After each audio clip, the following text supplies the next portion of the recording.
Selig ist der Mann, der die Anfechtung duldet, denn nachdem er bewähret ist, wird er die Krone des Lebens empfangen.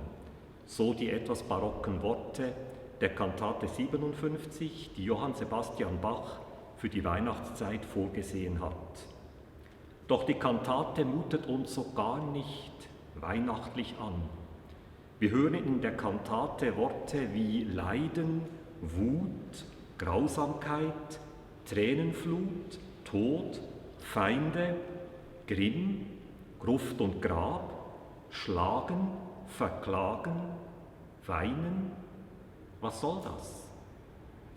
Eine Antwort auf unser erstauntes Fragen erhalten wir, wenn wir unser Augenmerk auf die zwei biblischen Gestalten richten, die die Kantate erwähnt, Abel und Stephanus. Abel kennen wir aus dem Alten Testament, Stephanus aus dem Neuen. Beide sind Verfolgungen und Leiden ausgesetzt. Kain, der Ackerbauer, ist neidisch auf seinen Bruder Abel, den Hirten, weil Gott dessen Opfer vorzog. In der Folge kommen ihm böse Gedanken. Kain hört nicht auf die Ermahnungen Gottes und erschlägt schließlich seinen Bruder Abel. Und Stephanus, er ist der Erste, von dem überliefert wird, dass er wegen seines Bekenntnisses zu Jesus Christus gesteinigt wurde. Mord und Totschlag, wie in aller Welt, soll da Weihnachtsstimmung aufkommen. Die Weihnachtsstimmung wird aufkommen, sobald wir uns auf die beiden Hauptakteure der Kantate konzentrieren. Hauptakteur Nummer 1, Jesus Christus. Hauptakteur Nummer 2, die Seele. Was machen die beiden? Nun, die beiden Hauptakteure, Jesus und die Seele, sind interessanterweise in einem Gespräch, in einem Dialog, in einer lebendigen Beziehung. So beklagt die Seele ihr Leiden, indem sie sagt, ich muss als wie ein Schaf bei 1000 rauen Wölfen leben. Ich bin ein recht verlassenes Lamm und muss mich ihrer Wut und Grausamkeit ergeben. Dann aber wendet sie sich Jesus zu und beteuert, ich wünschte mir den Tod, wenn du, mein Jesu, mich nicht liebtest. Ohne Christi Trost müsste sich die Seele den Tod wünschen. Gestärkt durch Jesu Zuspruch bereitet sie sich jedoch freudig auf ihren Tod vor und übt sich in der Ars Moriendi, in der Kunst des Sterbens, in der Hingabe und im Loslassen, bis hin zum Verschenken der eigenen Seele. Hier hast du meine Seele. Ach Jesu, mache mir doch nur wie Stephano den Himmel offen. Mein Herz ist schon bereit, zu dir hinaufzusteigen. Wieso kann die Seele, der Mensch, so zuversichtlich sprechen im Angesicht des Todes? Weil die Seele offenbar weiß, da gibt es einen, der stärker ist als Leiden und Tod, ja, der selbst Leid und Tod überwunden hat, Jesus. So sagt er zur Seele, ja, ich kann die Feinde schlagen, die dich nur stets bei mir verklagen. Drum fasse dich, bedrängter Geist. Bedrängter Geist, hör auf zu weinen. Die Sonne wird noch helle scheinen, die dir jetzt Kummerwolken weist. Worte wie besiegen, hoffen, vergnügte Zeit, offener Himmel zeugen von der Wende zum Guten durch Jesus Christus. So spricht Jesus der Seele das ewige Leben zu. In meiner Schoß liegt Ruh und Leben, dies will ich dir einst ewig geben. Doch die Seele gibt sich damit noch nicht zufrieden. Sie will schon hier und jetzt in großer Ungeduld und Liebe mit Christus vereinigt werden. Worte wie Seelenfreund und vergnügte Zeit unterstreichen diese Sehnsucht nach dem Einssein mit Christus. Die Beziehung zwischen Jesus und der Seele wird so innig, dass sich dieses Gespräch in die Tradition der christlichen Brautmystik einreiht. Jesus, ich reiche dir die Hand, die Seele, ach, süßes Liebespfand. Ach Jesu, wär ich schon bei dir, mein Herz ist schon bereit, zu dir hinaufzusteigen.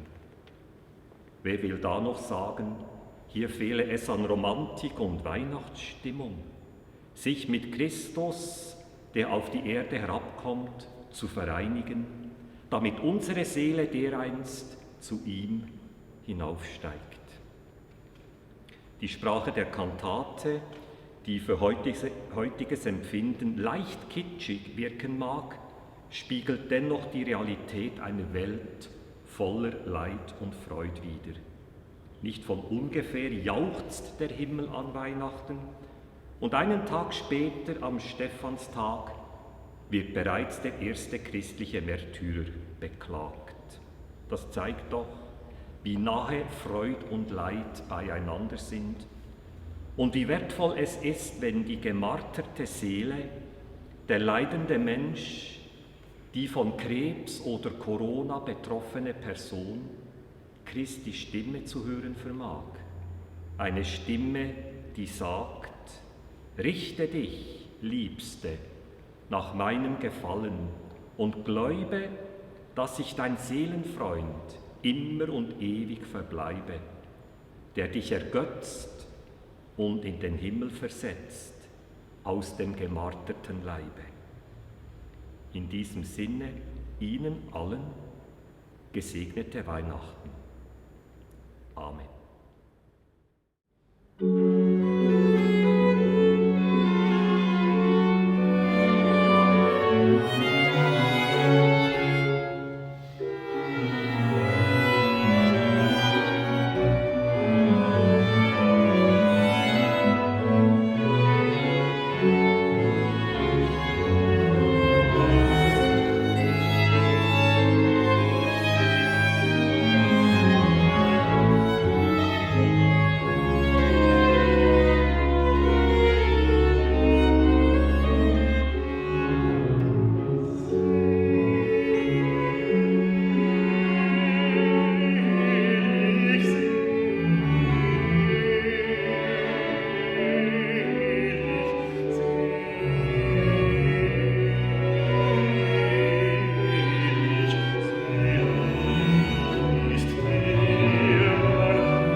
Alors voilà une cantate qui a de quoi nous surprendre. Elle a été composée pour le 26 décembre, le jour de la Saint-Étienne. Oui, surprenante, parce que c'est un dialogue entre l'âme du croyant et le Christ. Un dialogue qui s'inspire de la vision du diacre Étienne au moment de sa mort, sous les pierres des membres du Sanhédrin qui le lapident. Étienne déclare « Voici que je vois les cieux ouverts. Le Fils de l'homme est debout à la droite de Dieu. Seigneur Jésus, reçois mon esprit. » Et puis à genoux, il s'écrie « Seigneur, ne leur compte pas ce péché. » Et après cette parole, il s'endort dans la mort. Alors la surprise, c'est que dans notre compréhension moderne de Noël, on ne voit pas très bien ce que cette évocation de la mort et du martyre vient de faire là. Je vous donne quelques explications. L'Église a placé dans le calendrier liturgique, les 3 jours après Noël, les fêtes de Saint-Étienne, des Saints Innocents, les enfants tués par le roi Hérode, et la fête de Saint-Jean. Et pour cela, 2 raisons. Ce sont des témoins proches du Christ, les innocents, qui sont les premières victimes à la naissance de Jésus, Étienne, le premier apôtre martyr, et Jean, le disciple que Jésus aimait. La légende dorée nous apprend aussi qu'il représente les 3 types de martyrs reconnus chez les premiers chrétiens. Mais on ne va pas s'arrêter là-dessus aujourd'hui. Revenons à la cantate.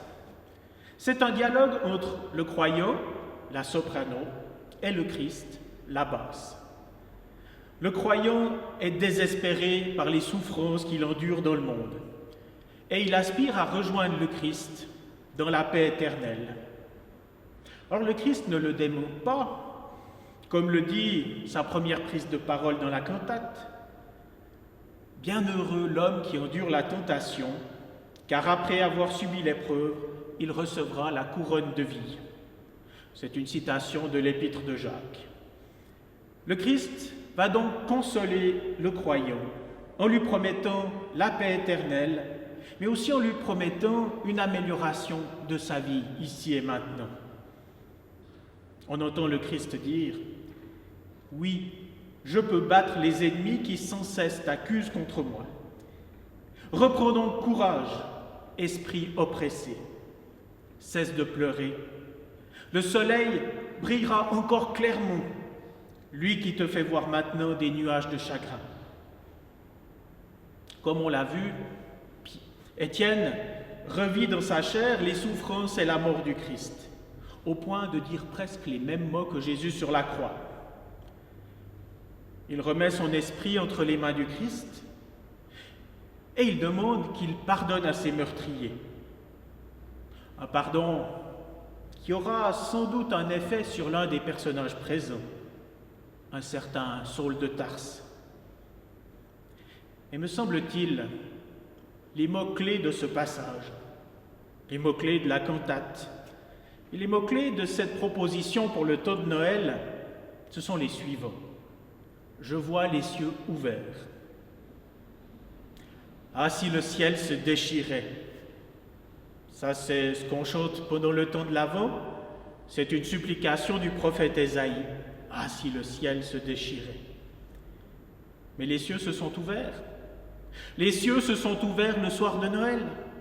Ils se sont ouverts au baptême du Christ, à la transfiguration, à la croix, à la résurrection. Les cieux se sont ouverts pour Jean, pour Étienne, pour Pierre, pour Paul. Dans la foi au Christ, les cieux sont ouverts et ils répandent le feu de l'Esprit qui purifie, qui illumine, qui unit et qui apaise. Face à la mort, comme Étienne, l'auteur des Actes des Apôtres précise qu'il s'endort dans la mort, qu'il s'endort paisiblement, malgré ce contexte d'ultraviolence. Les cieux sont ouverts. Ô Christ, le ciel et la terre sont réconciliés. Le divin et l'humain ne font plus qu'un. L'intériorité et l'extériorité vont de pair. L'âme peut voir les cieux ouverts et le Fils de l'homme debout. Une vision pour les temps de détresse extrême, mais aussi pour nous relever dans l'assurance de la foi.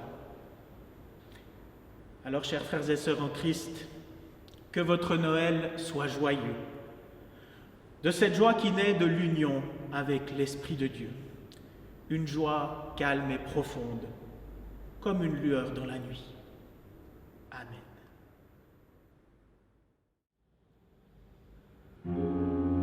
Ich reiche dir die Hand und auch damit das Herz.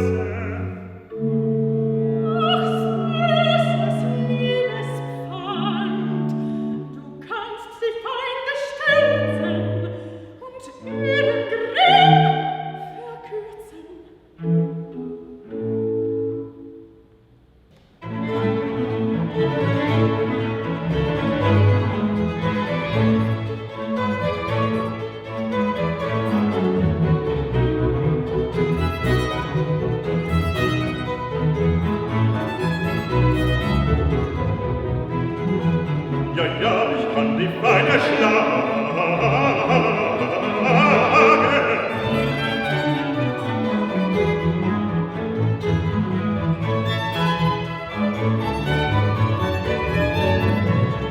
Ja, ich kann die Beine schlagen.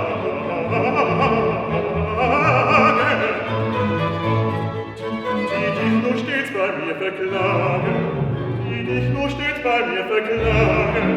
Drum fasse dich, bedrängter Geist, fasse dich, bedrängter Geist, bedrängter Geist. Drum fasse dich, bedrängter Geist.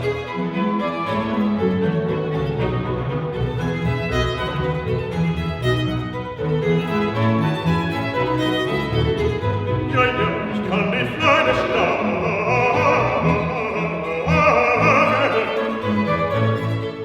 die dich stets bei mir verklagen.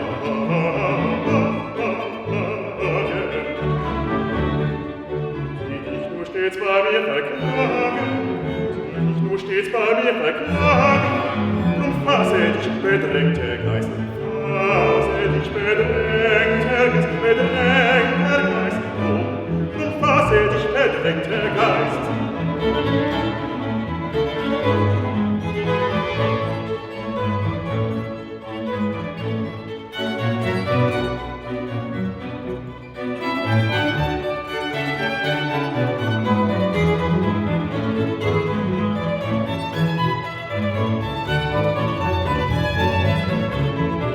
Bedrängter Geist, hör auf zu weinen, hör auf zu weinen, hör auf zu weinen, bedrängter Geist, hör auf zu weinen. Die Sonne wird noch helle scheinen, die jetzt um am Wolken weist.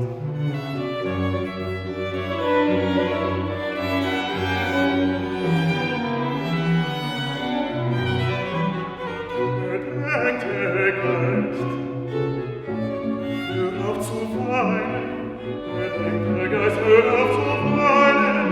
Die Sonne wird noch helle scheinen, die dir jetzt komme Wolken weist, komme Wolken, die dir jetzt komme Wolken weist.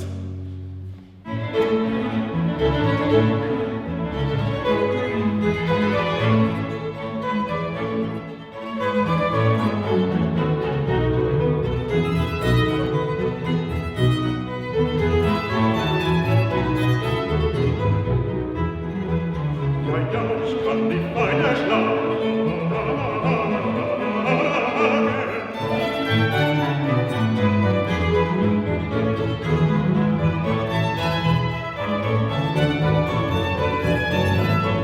Ja, ich kann die Beine schlagen.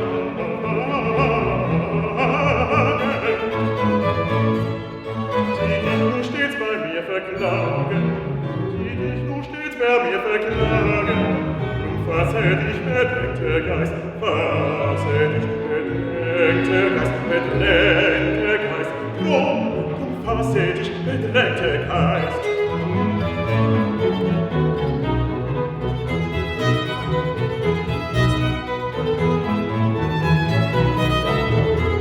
Ja, ich kann die feine Schlage,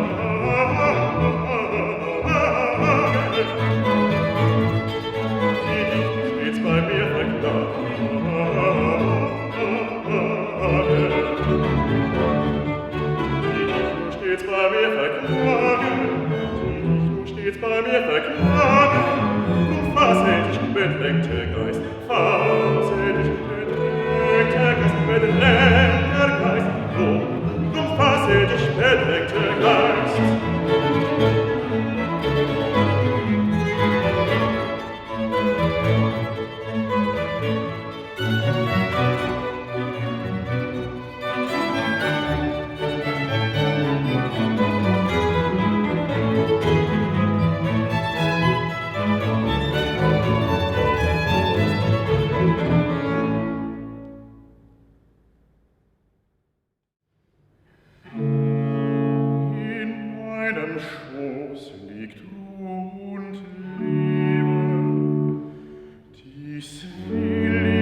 des